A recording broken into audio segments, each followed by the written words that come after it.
Buenas tardes con todos, agradeciendo a Dios, a los señores de CAMES, Cámara Peruana de Comercio Exterior, al señor Sergio, por esta oportunidad en seguir compartiendo esta conferencia magistral, siguiendo con el curso de análisis e interpretación de los estados financieros.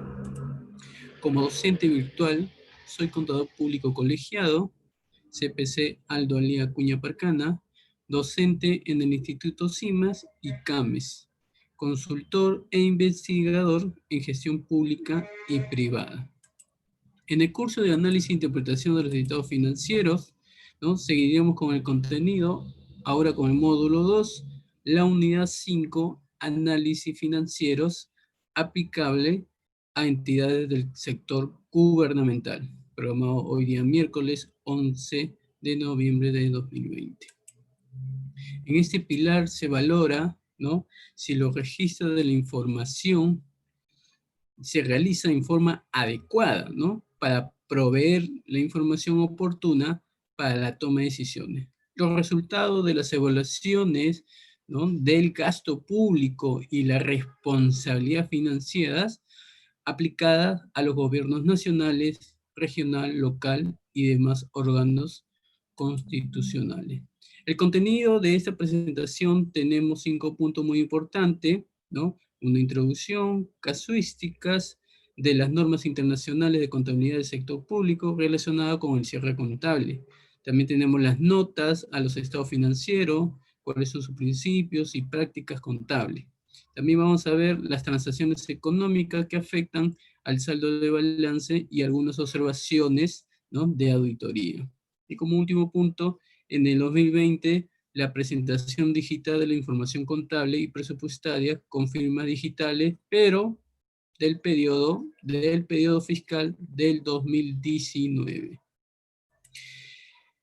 En esta introducción, la integridad de los estados financieros muestran algunos resultados dispares de los pliegos, ¿no?, unidades ejecutoras, debido sobre todo al tiempo, ¿no?, que se toma para efectuar conciliaciones y otros trámites contables o de la oficina de tesorería. La conciliación de las cuentas bancarias en general se lleva a cabo por lo menos mensualmente, dentro de las 4 semanas posteriores al fin del periodo, por lo que se califica, se verifica, ¿no?, analiza que la conciliación se realiza anualmente.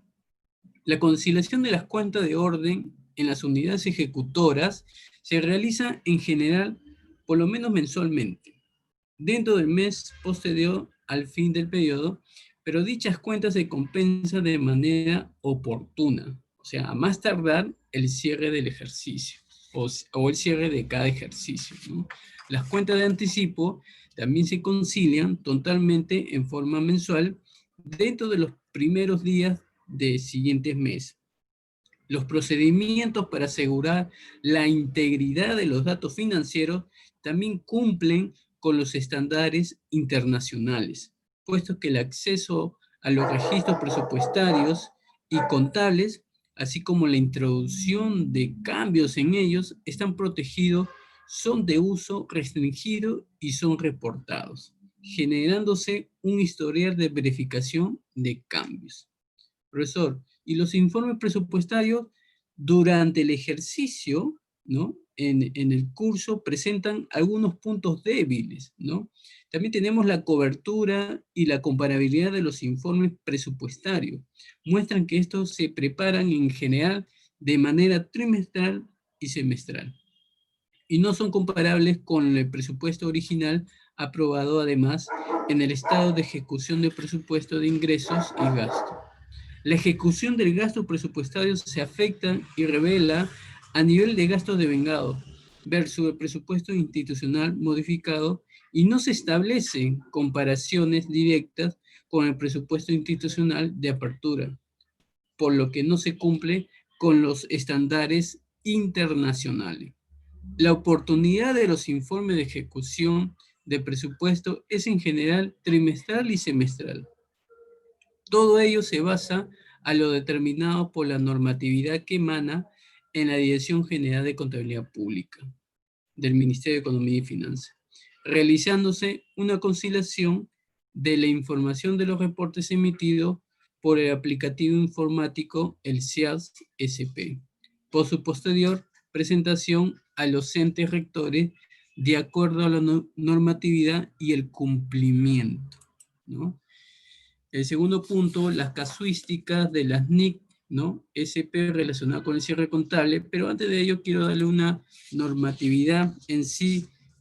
¿Por qué, digamos, esta dirección,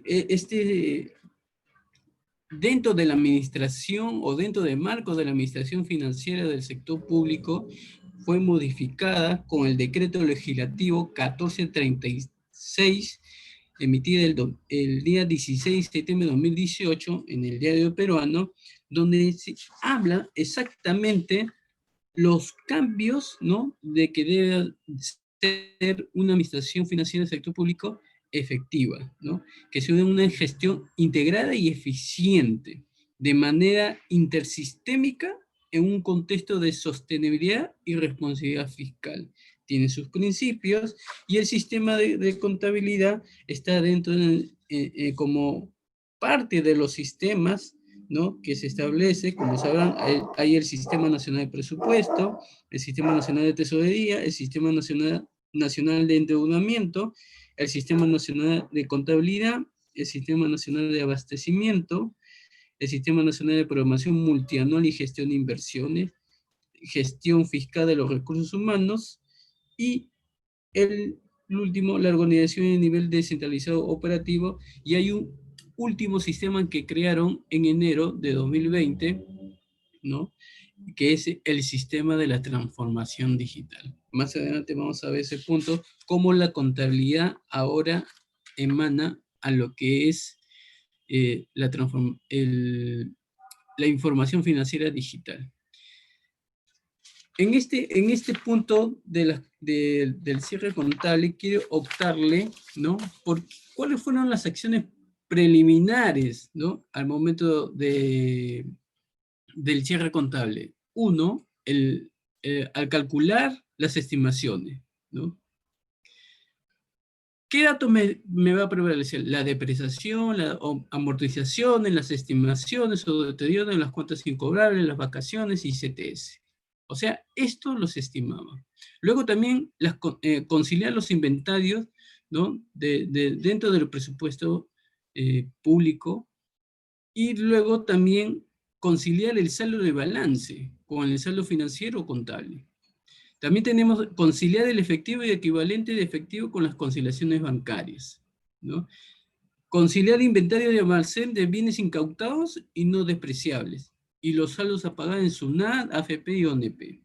Y como último, adjuntar el oficio y anexo, el DJ de información de activos y pasivos financieros, y esto es según la directiva 001-2018-EF, slide 52.05, donde establece cuáles son las acciones preliminares para hallar el cierre contable.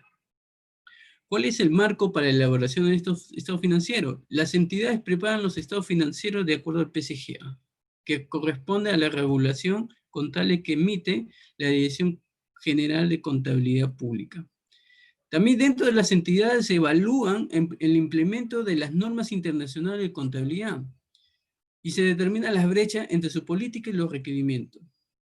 También tenemos los efectos de conversión, ¿no?, que implican, ¿qué cosa? El costo, ¿no?, el costo que excede los beneficios de la información resultante. Marco para elaboración de los estados financieros cuando hay error. ¿Qué me dice la nota número 2? Principios y prácticas contables. No revela de forma uniforme la base de preparación y presentación del estado financiero.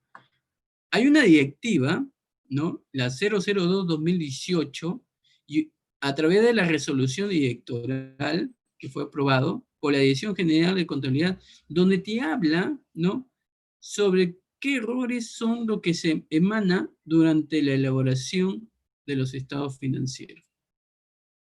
Y muy importante, ¿no? Es muy importante porque no solo es presentar, ¿no? A veces, cuando he estado elaborando en la oficina de contabilidad, los últimos meses o mejor dicho, febrero y marzo se ponen nerviosos, pero cuando presentan la información, ellos piensan que presentar la información con la firma de los titulares y responsables de las oficinas correspondientes, con eso es suficiente. No, hay que revisar, hay que revisar. ¿Cuáles son los reconocimientos de los elementos? Los activos, pasivos, ingresos y gastos que se reconocen en los estados financieros, de los periodos de los cuales guardan la relación. Se consideran hechos ocurridos después de la fecha de presentación y hasta la fecha de autorización para la emisión, si suministran evidencia de condiciones que existían al 31 de diciembre. O sea, hasta el 31 de diciembre implica los ajustes de los saldos de esa fecha. Tenemos aquí cómo la estructura, ¿no? Cómo reconocen los elementos, 31 de diciembre de 2019, la fecha de presentación. El 20 de marzo se da una autorización para emisión o aprobación, o sea, los titulares, ¿no? Los titulares de cada unidad ejecutada o pliego, ¿no? Comienzan a revisar antes de aprobar, ¿no? Antes de ser aprobado. Y el 31 de marzo, ese plazo, ese último día de plazo, ¿no? Para presentar los estados financieros. Obviamente hay un cronograma, ¿no? Cada gobierno nacional, regional y local tiene su fecha respectiva, pero el último día es el 31 de marzo. ¿Cuáles son los efectos de las correcciones de periodos anteriores? Los saldos de los estados financieros comparativos son los mismos presentados en dicho periodo. Por ejemplo, se confirman los procedimientos. Sinceramiento por la inexistencia y suficiencia de una comisión técnica, pero siempre sustentando cuál es la corrección en sí, ¿no? ¿Cuál es la cuenta que se va a corregir? ¿No? ¿Y por qué? Siempre tiene que haber un documento. ¿Por qué se modifica? ¿Y qué oficinas son las responsables? ¿Por qué, digamos, cuando llega a contabilidad, tiene una información y la demás área no hay una sincronización, ¿no? No hay una sincronización así. Entonces, es por ello que han visto la Dirección General de Contabilidad Pública evitar esos tipos de errores, ¿no? Costo por préstamo. El importe de los costos por préstamo por devengar, derivado de préstamo o financiamiento recibido, se controla en la cuenta de orden. El importe de los costos por préstamo devengado también se registra en los gastos de devengados del periodo o como parte del costo de un activo. O sea, dentro del periodo tiene que ser considerado. El costo por préstamo en activo exacto, ¿no? Los costos por préstamo directamente atribuible, en el caso de construcción, de un activo exacto, pero siempre y cuando que es capitalizado en el activo. La capitalización inicia cuando se haya incurrido en costo para el activo y se estén llevando a cabo las actividades necesarias. Y eso se refleja en el NIC SP5. Demandas interpuestas por la entidad, ¿no? Como verán, cada entidad pública, ¿no? Tienen varias sentencias, tanto los trabajadores o proveedores, o de acuerdo a los juicios que se percatan. El resultado de las demandas judiciales o similares interpuestas por cada entidad cuyas resoluciones sean favorables. O sea, los titulares, ¿no? De cada entidad tienen que realizar una resolución accediendo, ¿no? Si es favorable o no favorable la demanda. La entidad evalúa prácticamente, ¿no? Si fluye y qué beneficio, ¿no? ¿Qué beneficio económico a futuro me va a trascender todo ello? Si el flujo de beneficio económico futuro solo resulta probable, la entidad realizará las revelaciones en notas. Asignación a operaciones de endeudamiento, que es un dolor de cabeza en cada entidad, ¿no? Los fondos recibidos en asignaciones financieras y o desembolsos del mes por operaciones de endeudamiento respecto a las cuales no se requiere reembolso por receptora. ¿Y dónde lo registro? En la subcuenta, la 4404.05. Los fondos recibidos en asignaciones financieras y o desembolso del mes por convenios de traspaso de recursos de operaciones de endeudamiento respecto respecto a los cuales existe la obligación, ¿no? O sea, los desembolsos lo tengo que registrar en obligaciones financieras en la cuenta 2303. Acogimiento de programas de fraccionamiento. ¿Qué pasa si una entidad accede a ello, ¿no? Las entidades que hayan acogido sus deudas por impuestos, aportaciones, contribuciones y a otra reprogramación o fraccionamiento, clasifican las obligaciones en la subcuenta vencidas, ¿no? De la cuenta 2101, impuestos de contribuciones y otros. Pero ¿qué se presenta como pasivo corriente o no corriente? Se efectúa de acuerdo al cronograma de pagos. Los pasivos corrientes, como verán, corto plazo, y no corriente, largo plazo. Los intereses y gastos son controlados en cuenta de orden y reconocidos como gasto en la medida en que se devenguen. Los activos intangibles adquiridos, ¿no? Los activos intangibles también se registran, pero siempre y cuando que cumplan estas condiciones. Si cumple la definición en los criterios de reconocimiento, su vida útil tiene que estar estimada y sea mayor a 1 año, y el costo sea mayor a 1/4 de la UIT. Son ejemplos de activos intangibles, por ejemplo, los aplicativos informáticos y las licencias. Los activos intangibles adquiridos, ¿no? Según la NIC, ¿no? Me dice que los activos son recursos controlados por una entidad, como consecuencia de hechos pasados y de los cuales se espera obtener en el futuro beneficios económicos o potenciar en el ejercicio. ¿Cómo reconoce el activo intangible?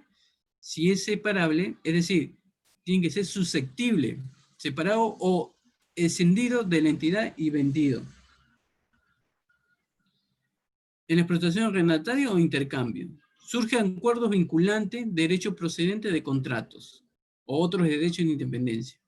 También tenemos los activos intangibles, si es probable, a los beneficios económicos, pero también aplicar el valor razonable o el costo del activo en sí. La vida útil de los activos intangibles, ¿no?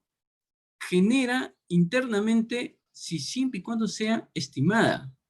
En el área técnica tienen que tener estas condiciones: utilización esperada, la estimación de los activos, la obsolencia técnica, tecnológica, comercial, y qué nivel de costo de mantenimiento puede producir. ¿Cuál es el periodo de control del activo? Y cuál es la vida útil que dependa el activo poseído por la entidad. Una vida útil de activos intangibles, ¿no? En una entidad siempre tiene que haber una revisión técnica para que sea calificado. Luego el periodo y la garantía que se otorga en cada proveedor. Los costos por mantenimiento de licencia y programa, también, como la publicidad, actividades de promoción y reubicación, ¿no? Ello prevalece mucho cómo debe ser contabilizado, como gastos. ¿Y cuál es el costo? La actualización y mantenimiento de la licencia. Los programas informáticos son contabilizados también como gastos. Inversiones intangibles y otros gastos de activos. Dentro de la contabilización de la entidad, evalúa en forma obligatoria si los costos de inversiones intangibles y otros gastos de activos no financieros cumplen las condiciones de tratarlo como activo. Profesor, ¿y las inversiones intangibles, por ejemplo, los sobres, aplicativo, lo puedo reclasificar? Claro, en la cuenta 1507 como otros activos. Dentro de las inversiones intangibles y otros gastos de activos, también tenemos, ¿no? Los costos de otros gastos diversos de activos no financieros, directamente vinculados a proyectos. También se reclasifica la subcuenta a la 1501, edificio y estructura. Profesor, y los costos de supervisión dentro de esta cuenta asignamos el costo del proyecto, de acuerdo a cómo va el avance de la ejecución. En caso contrario, los costos de mención deben ser reconocidos también como gasto del periodo. Las cuentas por cobrar se entregadas por encargo, ¿no? Mucho se habla de ello, mayormente utilizan las municipalidades, ¿no? Se contabiliza conforme a la política para su reconocimiento y medición. Cada entidad del sector público es encargada de realizar las cobranzas y se contabiliza la emisión de las cuentas por cobrar en cuenta de orden. Las multas emitidas, que también a veces algunas entidades producen, o realizan, o reciben, ¿no?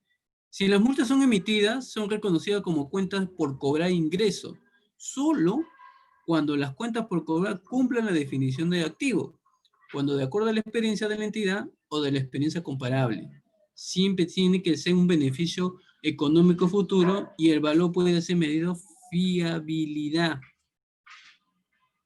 ¿Qué pasa si no cumple el criterio de las multas? ¿Dónde lo contabilizo? En la cuenta de orden 9103 y 9104. Y tiene que ser evaluada trimestralmente. Activos y pasivos en monedas extranjeras. Los saldos de estos elementos en monedas extranjeras serán tratados de acuerdo a los siguientes lineamientos. 1. Los saldos de partidas monetarias se convertirán utilizando el tipo de cambio de cierre promedio ponderado, compra en activos y venta de pasivos. Y la segunda es los saldos de partidas no monetarias en monedas extranjeras. Se mantendrá registrado con el tipo de cambio de la fecha de la transacción de la cual surge. Otros aspectos relacionados con el cierre contable también es el tratamiento de la subcuenta 3401-012 y la 3401-0202. ¿Qué me da con ello? El saldo de la subcuenta 3401-0102 al cierre del ejercicio anterior será trasladado a la subcuenta 3401.0101 al inicio del periodo inmediato. Por eso, ¿y qué pasa si el saldo de la subcuenta 34010202 al cierre del ejercicio anterior será trasladado a su cuenta 34010201 al inicio del periodo inmediato? O sea, tengo que regularizar, o sea, las entidades tienen que regularizar el traslado de la subcuenta al cierre del periodo fiscal 2019 y que muestre el ajuste del periodo. Este es el tratamiento, ¿no?, que se ve en el CIAF, ¿no? Cómo se aplica, ¿no?, dentro del CIAF a través de la reclasificación de saldo de apertura de la cuenta 34010102 y 34010202 sobre los ajustes. Este es el debe, este es el haber, con el ajuste respectivo. Y la cuenta para cartas de fianzas, multas no consentidas, estas cuentas, la 2103.06, carta de fianza, multas no consentidas y similares, también tiene su tratamiento a través de los ingresos sin clasificar, por la ejecución provisional y los gastos sin clasificar, ¿no?, en la 578 por la devolución y ejecución. Miren cómo se realiza la reclasificación. Todo en el CIAF. Acá me llamó la atención mucho, ¿no? Cuando comenzaron a analizar, ¿no?, de cuáles eran los activos de una municipalidad, ¿no? Acá hay una relación de activos, no lo voy a mencionar cada uno, pero me llamó la atención esto. El techado de centro parroquial. La pregunta de millón, ¿la municipalidad es dueño de la parroquia? O sea, ¿la parroquia es parte de un activo de la municipalidad? Eso dejo a una investigación de cómo una municipalidad reconoce como activo la parroquia de la comunidad. Una de las cosas, ¿el terreno pertenece a la municipalidad y haya sido donado o todavía sigue siendo en el poder de la municipalidad? Aunque esté en la construcción. Son varios mecanismos que realizan ahí. Pero ¿quién tiene que hacer todos esos cambios? ¿No? La participación de las dos entidades, tanto de la municipalidad como el arzobispado, que es una entidad sin fines de lucro. Entonces, es un trámite que se tiene que realizar para que la parroquia sea considerada no parte del activo de la municipalidad. Nota de los estados financieros. Puede ser rápido, ¿no? En estas notas, los estados de revelaciones con relación a las NIS. ¿Qué me dice? Miren, las revelaciones. Pero hay varios condiciones al momento de presentar los estados financieros, ¿no? Tenemos la presentación de estados financieros, tenemos el estado de situación financiera, la distinción corriente y no corriente y las revelaciones.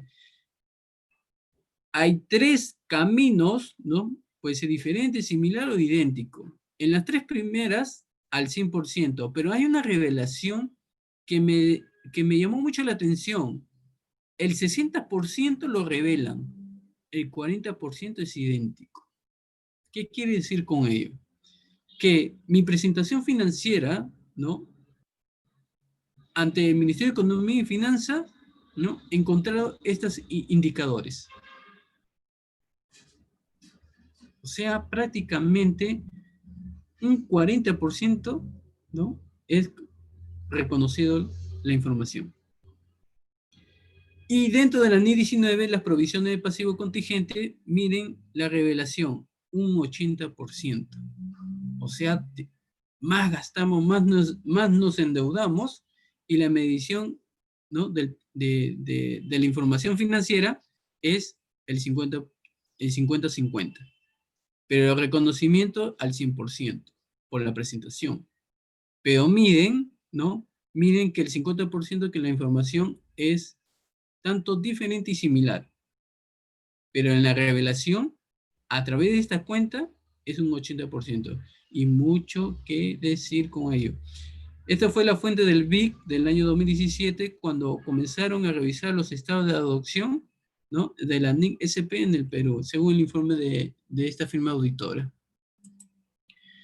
¿Cuáles fueron, en ese estudio, dentro de esos indicadores, cuáles fueron los errores, ¿no? En revelación sobre los principios y prácticas, ¿no? En la nota 2 de principios y prácticas, a través de la directiva y la resolución, ¿qué encontraron? Que los estados financieros han sido preparados a principios de contabilidad generalmente aceptados y las NIC. Esta es la entidad, pero quiero llegar al punto. Los estados financieros del ministerio han sido preparados de acuerdo a los principios. Todo lo refleja siempre lo bonito, pero cuando van a la práctica, encuentran este detalle, que se basan de la directiva, ¿no? La normativa, como dice Papelito, manda, pero cuando ve la operatividad en sí, ¿no? De los estados financieros, no lo cumplen. No lo cumplen. Por eso que los errores de revelación bajo principios y práctica, como dice el dicho, copiar y pegar no es un análisis. No es un análisis. Hay que tener mucho cuidado en la oficina de contabilidad y tesorería cuando vamos a analizar, ¿no? Cuando vamos a tomar las revisiones de las cuentas. ¿Cuáles son los componentes de los estados financieros? Tenemos el estado, en el sector público, por si acaso, el estado de situación financiera, el estado de rendimiento financiero, ¿no? El estado de cambios de los activos neto patrimonio, el estado de flujo efectivo, una comparación del presupuesto que le asigna cada entidad y los importes reales, o sea, presupuesto y financieramente. Luego también tenemos las notas incluyendo el resumen de las políticas contables. Todo ello está en el párrafo 21 de la NIC SP número 1. Contexto de las revelaciones en nota. ¿Qué dice? Que una entidad cuyos estados financieros, si cumple, hará una afirmación explícita e incondicional sobre este cumplimiento en las notas. ¿Pero quién me revela las notas? Que no deben describirse que los estados financieros cumplen con las NIC, a menos que aquellos cumplan con todos los requerimientos de la NIC. Cuando comenzaba a revisar las notas, decía, ¿no? De acuerdo a las normas se está cumpliendo esta información, pero los datos numéricos es distinto. Entonces hay que tener mucho cuidado cuando vayas a elaborar las notas con los datos numéricos, y eso lo dice en el párrafo 28 de la NIC S1. En el contexto de revelaciones también han encontrado, ¿no? Que las notas presentarán información acerca de las bases para la preparación de los estados financieros, y que cada entidad pública tiene que reflejar las políticas contables, tiene que especificar cuál va a utilizar. Porque no todas las entidades son iguales. Un ministerio no va a ser igual que una municipalidad, o una municipalidad no va a ser como un programa, ¿no? Son distintas las entidades. Las notas ayudan a comprender los estados financieros y a compararlo con otras entidades. Una declaración de conformidad con las NIC, un resumen de políticas contables significativa. Así es, pero siempre y cuando que a través de la administración y todo lo que conforma la parte del sistema administrativo de cada entidad, tiene que ser considerada sí o sí. ¿Cuál es el marco normativo para el cierre contable? Los estados financieros se preparan por el PCGA, los principios de contabilidad generalmente aceptados en el sector público, que corresponde a la regulación que emite la Dirección General de Contabilidad Pública. Las entidades continúan implementando en forma progresiva las normas internacionales de contabilidad del sector público y su efecto, la conversión. O sea, no implica incurrir en costos mayores que los beneficios de la información. Ese es el flujo, ¿no? Ese es el flujo. Dentro del marco normativo también del cierre contable, ojo, del cierre contable, tenemos la nota 1 que revela la base legal, la fecha de creación, la actividad, dónde está el domicilio fiscal, cuál es la visión, misión, información relacionada a la entidad. Y qué tipo de gobierno es, si es gobierno regional, local, indicará la participación porcentual, siempre y cuando que su financiamiento sea mancomunado. Las mancomunidades regionales y las municipales también indicarán la participación porcentual de financiamiento que reciban de los gobiernos regionales y locales. En la nota 2 se revelan los principios y prácticas principales y no se limita a referir las normas legales o contables utilizadas. Al contrario, que cada entidad debe describir que las principales políticas de contabilidad tienen que tener un juicio razonable. O sea, al utilizar la aplicación de las políticas tienen que tener un supuesto de incertidumbre y el aspecto considerado pertinente. El primer párrafo debe contener la descripción de marco referenciado si se utiliza para preparar la información financiera dentro del PCG. En las notas comparativas se explica también los saldos, por eso le digo, cuando ustedes preparan una nota, ¿no?, de los estados financieros, tiene que utilizar, ¿no?, la parte numérica. ¿Cuál es la parte numérica? Los saldos de los rubros suministrados de la información de la utilidad para cada usuario. Comprensiva y describe los eventos sucedidos. ¿Qué sucedió? Por ejemplo, acá, la cuenta 10 de la caja, ¿no? Tengo ingreso, 1.000 soles, gasto, 200, saldo. ¿Cuánto queda en saldo? 100, perdón, 1.000, 200, la diferencia, 800. Ese es el saldo. ¿Qué ocurrió? O sea, no me indiques, ¿no? No me indiques numéricamente que es, ¿no? 1.000 menos 800, perdón, 1.000 menos 200, el saldo 800. Dame la razón por qué llegó el saldo 800. ¿Qué sucedió? ¿Qué pasó? ¿Ingresó? O sea, ¿hicieron una transferencia? ¿O es parte del presupuesto que le asignaron a través del RO o a través del RE, de la recaudación directamente recaudada? O sea, explícame cómo llegó esa 10. ¿No? Entonces, cuando los auditores lean, ¿no?, las notas tienen que ser algo interesante, ¿no? Es como que tú escribes, ¿no?, la historia de tu vida. ¿Qué pasó en cada tiempo? Así es en la nota de información financiera. Explicar detalladamente en cada cuenta en sí. Y asimismo, tengo que conocer si los datos o cifras son los correctos, ¿no? Y si está adecuando las políticas y procedimientos contables. ¿Y por qué hubo esa variación? ¿No? Dentro de las transacciones económicas que efectúan el saldo de balance y observación de la auditoría, voy a dar unos alcances sobre este punto que es muy importante.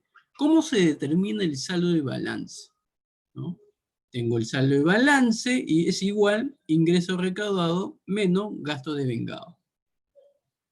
Y está en el número 5.1 de la Directiva 001-2019 de Economía y Finanzas, la 52.03.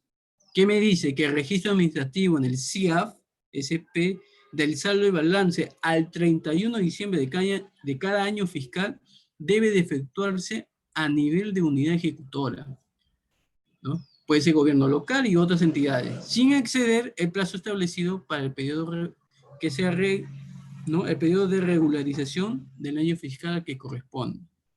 Si la entidad tiene los ingresos recaudados, ¿qué quiere decir? Que durante el año fiscal tienen que estar incluidos. Y los gastos de vengado al 31 de diciembre. Ojo, no confundirse. Acá hay analistas y especialistas que he visto que a veces lo reconocen hasta el 31 de enero del siguiente periodo. No, señores. Una cosa es devengar y otra cosa es que te reconozcan el pago que se va a hacer hasta el 31 de enero del siguiente año. El gasto de vengado es al 31 de diciembre. Comienza el 1 de enero y finaliza el 31 de diciembre. Por eso que en el mes de diciembre todo el mundo estaba desesperado, ¿no? De devengar, se devenga. No importa si se paga en enero, porque para tesorería tiene un plazo hasta el 31 de enero en realizar el pago correspondiente. Conciliación de saldo y balance, ¿no? A través de la Dirección General de Administración se dispondrá a los responsables de las oficinas de contabilidad y la oficina de tesorería. ¿Qué van a hacer ahí? Van a realizar obligatoriamente la conciliación, ¿no? Saldo de balance de ejecución presupuestaria, o sea, ¿cuánto me asignaron en la entidad? ¿No? Por ejemplo, me asignaron 1.000, en mi saldo tiene que decir 1.000 presupuestariamente. Y a la vez el balance financiero. Profesor, ¿y qué pasa si hay una diferencia? Tengo que explicar qué pasó, qué sucedió. O sea, puede ser que no hayas cumplido, ¿no? Te asignaron, ¿no? 1.000 soles, pero solo salió 800. ¿Qué pasó con los 200? Lo que pasa que una oficina no ejecutó los 200. O sea, prácticamente en el presupuesto no llegaron a cumplir el 100%, sino 80%. Una cosa es el reflejo de cuando me asignan y otra cosa cuando te ejecutan. Me asignaron 1.000. ¿Cuánto ejecutaron? 800. La diferencia queda en 200. ¿Y cómo lo reflejo? Dentro del balance financiero. Hay que tener mucho en cuenta en ello. Por eso, a través de la Contraloría, ¿no? Si a ti te asignan 1.000, los 1.000 tienen que realizarlo, pero siempre y cuando de acuerdo a tu plan estratégico y a tu plan operativo. ¿Cómo vas a ejecutar mes por mes? Tampoco no es gastar por gastar, porque también tiene que ver cuántos ingresos también se ha percibido, ¿no? Deben suscribir un acta con fines de uso interno que permita identificar, corregir y sustentar la diferencia que se produzca. Así es, porque dentro del cierre contable me dice qué documento es lo que me sustenta para que haya esa diferencia. Y está dentro de la Directiva 004-2019, ¿no? En el párrafo 4, literal C. Los embargos, los famosos embargos, quiero avanzar rápido, ¿no? Tenemos lo definitivo, preventivo y judicial, los depósitos judiciales. ¿En qué momento puedo ser reconocido? Ahí está la directiva que lo indica. Los embargos sobre el saldo de cuenta, ¿no? El importe de los fondos públicos retenidos por la entidad bancaria y puesto a disposición de la autoridad judicial. Yo tengo que esperar que llegue la resolución del juez. Si no hay una resolución del juez, yo no puedo retener algo que no es. Una cosa es el proceso, que a veces demora, no es al año, hay un tiempo indicado, y otra cosa cuando ya lo sentencia. O sea, Mientras que tenga la resolución, reconozco el hecho. Pero si no tengo la resolución del juez, yo no puedo reconocer el embargo como gasto. Pero si tengo la resolución, ahí sí registro la ejecución del gasto. Por eso todo es sustentado, todo es sustentado. Igualmente lo preventivo, ¿no? El importe de los fondos públicos retenidos en la entidad bancaria se registra solamente contablemente, conforme a la resolución. Siempre tiene que haber una resolución jurisdiccional o administrativa, de acuerdo, ¿no? De acuerdo, digamos, a las circunstancias que ha sucedido, ¿no? Siempre tiene que haber un documento para poder ser considerado. Igualmente, los depósitos judiciales tienen que haber un documento para poder registrar el egreso financiero y contablemente, ¿no? Los cargos por servicios bancarios, ¿no? También este es el tratamiento contable, ¿no? El registro de importe detraído automáticamente por las entidades bancarias directamente de los saldos disponibles en las cuentas bancarias de la entidad, de conformidad con práctica o procedimiento bancario. Así es.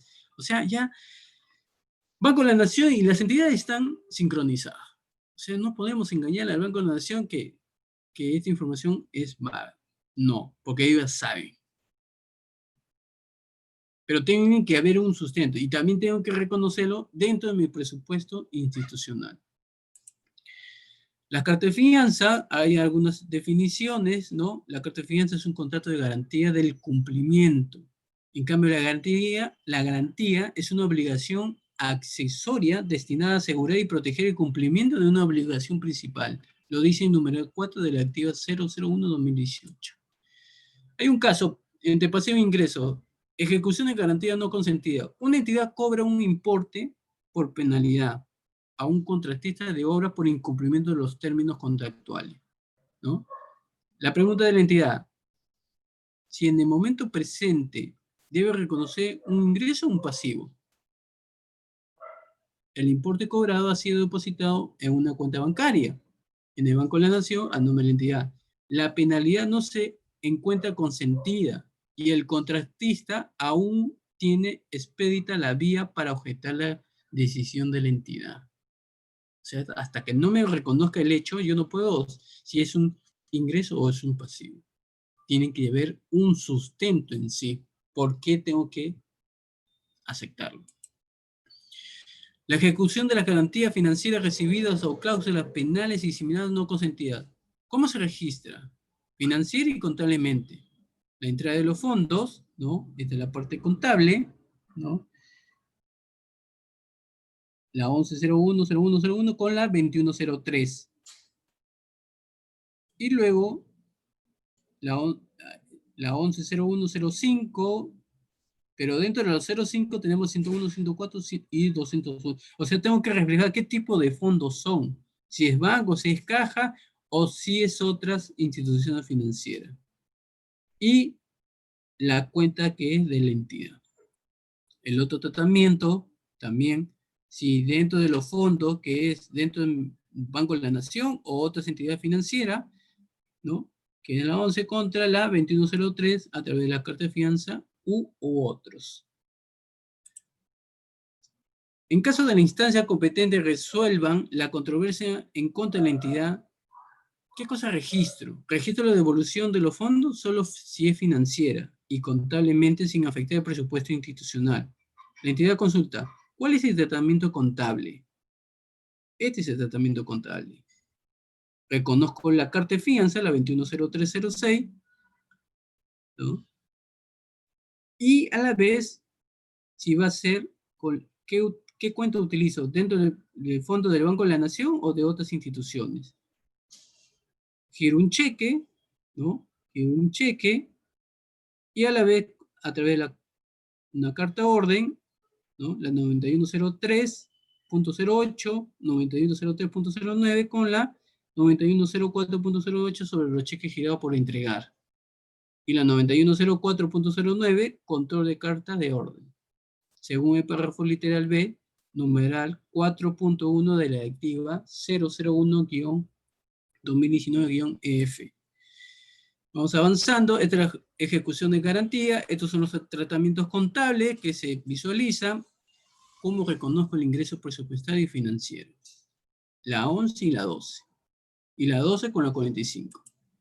La devolución de recibida, ¿no? Si es una fuente de financiamiento distinta a recurso ordinario que se administra con la CUT. El importe de los fondos recibidos se registra en el expediente SIAF, ¿no?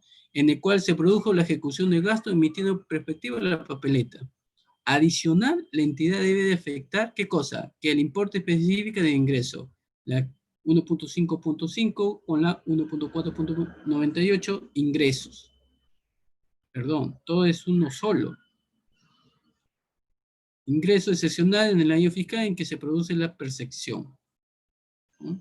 Ahí está la directiva que especifica. Igualmente, cuando es una RO, ¿no? Cuando administra una cuenta bancaria distinta.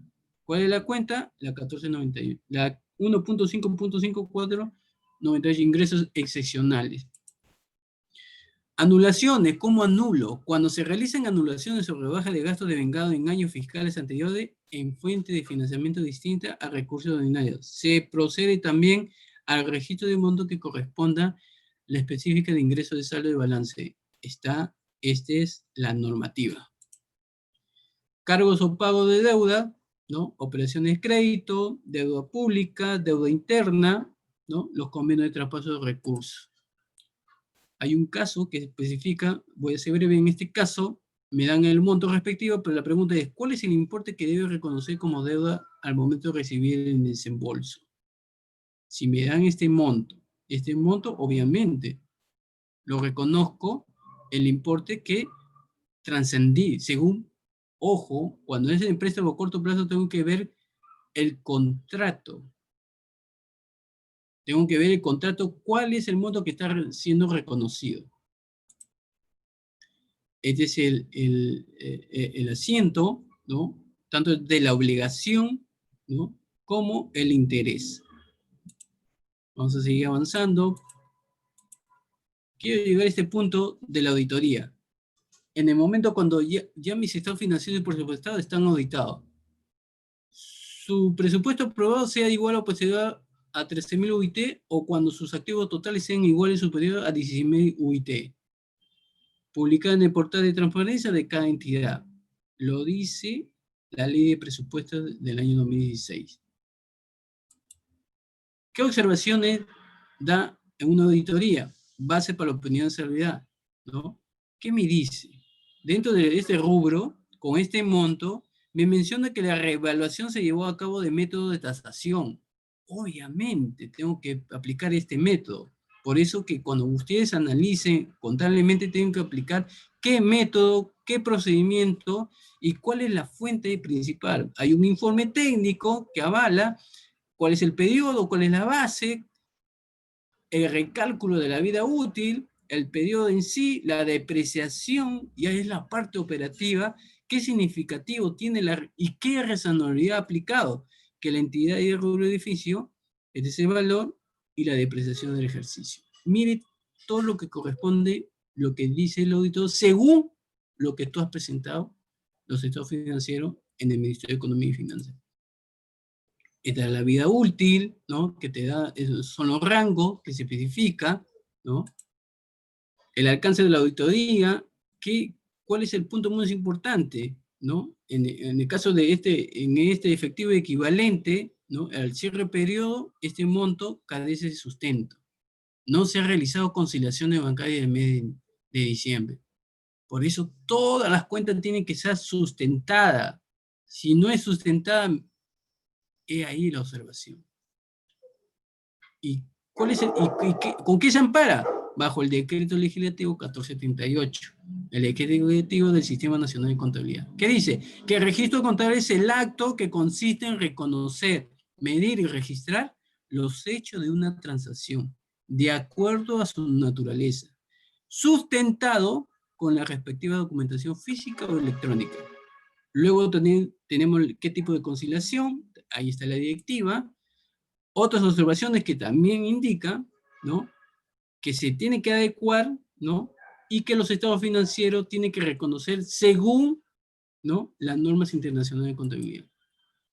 También lo refleja en la propiedad, planta y equipo, cuál es la oficina encargada de realizar los inventarios, ¿no? Cuáles son los sistemas que utiliza, en este caso el SIGA, ¿no? Y cuáles son los procedimientos que se tienen que aplicar. La periodicidad también, el tipo de depreciación y qué directiva han optado. Si han elaborado o no elaborado una directiva para la toma de inventario. Esta es la norma. Luego también, si han calculado las estimaciones, las depreciaciones en sí. Luego, ¿qué pasa si no deprecian? Y es algo transitorio. También se ha auditado, así es, todo lo refleja, todo tengo que comentarle, ¿no? Y en la NI 23 también, cuando son respecto al impuesto, cuando ocurran hechos imponibles y cumplen los criterios de reconocimiento. Lo dice la NI 23, ¿no? Ahí está el párrafo, marco conceptual, y la adopción de las políticas de la Dirección General de Contabilidad Pública, que el registro de los ingresos por impuesto predial se efectuará trimestralmente, reconociendo la estimación del ingreso y las cuentas por cobrar. Lo dice ahí. Este es el tratamiento, ¿no? Estos son casos, voy a adelantarlo porque vamos a llegar a este punto. Este es un punto muy importante. ¿Por qué ahora tenemos que presentar digitalmente la Oficina de Contabilidad de los estados financieros? ¿Cuándo rige? Implementar a partir del ejercicio fiscal 2019 la presentación digital de la información contable para las cuentas generales de la República. Facilitar el cumplimiento de la obligación, asegurar la información que presente oportunamente. ¿Y qué me va a generar? La competitividad de las entidades. ¿Y qué logro? Que una presentación de información contable con 0 papeles. 0 papeles. Ya no vamos a llevar esos tomones que, ¿no? Ahora todo va a ser, sí, digital. Me van a dar un usuario, ¿no? Que los encargados, los funcionarios encargados, ¿no? Tienen que tener un DNI electrónico sí o sí. Sí o sí. ¿Por qué? Porque voy a utilizar este aparatito, ¿no? ¿Y qué voy a registrar? ¿No? Me van a instalar todos estos sistemas. ¿Para qué? Para la firma digital. La firma digital. Ese es el software, ¿no? Cada funcionario responsable y el titular, ¿no? De cada entidad tiene que ingresar bajo este sistema, ¿no? Su DNI electrónico, su usuario, ¿no? Valida el PIN, el registro del funcionario, ingresa al aplicativo y están todos los estados financieros para que pueda ser aprobado. Este es el procedimiento que se está haciendo para la oficina de contabilidades en cada entidad pública. Llegó la era digital, por fin. Estos son los documentos que se presentan primer trimestre, primer semestre. Antes se presentaba todos los meses, ahora es primer trimestre, primer semestre, ¿no? Estas son las informaciones, ¿no? De los funcionarios responsables, y estos son los tipos de aplicativos que tienes que informar. La información presupuestaria, financiera, las notas, por eso lo digo muy claro en las notas, las conciliaciones presupuestarias, los fondos, las transferencias financieras. Y en el primer semestre, mire el primer semestre, transferencia financiera, operaciones recíprocas y las conciliaciones y los famosos OA2. O sea, prácticamente ya me está, y tiene mucha razón el nuevo director general de Contabilidad Pública en decir que las informaciones financieras tienen que ser adecuadas. Este es el SIA, esta es la transferencia, ¿no? Mire cómo están los módulos, ¿no? Estos son los documentos, las listas de formatos que se tienen que adecuar, y esta es la ventana principal. Esta es la firma, miren, cuando ustedes ingresan en la parte principal, todavía está primerito, firma, todavía, luego siguen los formatos, y qué tienes que juntar, ¿no? Le haces clic a la firma, te sale esta información, ¿no? Te sale este software, lo ejecutas, ¿no? Y te dice firmar, pero sin picoto. Antes que firme, primero revísalo si está todo ok, ¿no? Primero se revisa, y una vez que terminó de revisar, ahí recién firmas.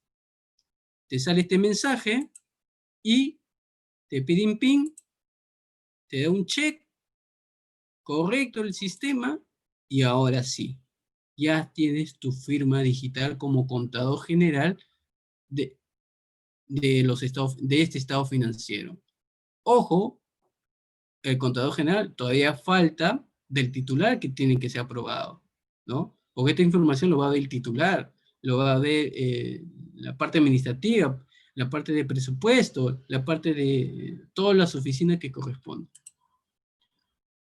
Listo, muchas gracias. Cualquier consulta, cualquier duda. Gracias, Cames. Gracias, Sergio. Y espero que con la información adecuada, ¿no? Que ahora el sector público con la transformación digital está adecuado. Y no solo el sector público, sino también el sector privado va a entrar también a la era de la transformación digital con la presentación de los estados financieros en forma remota. Muy amable, que Dios me lo bendiga a cada uno de ustedes. Muchas gracias.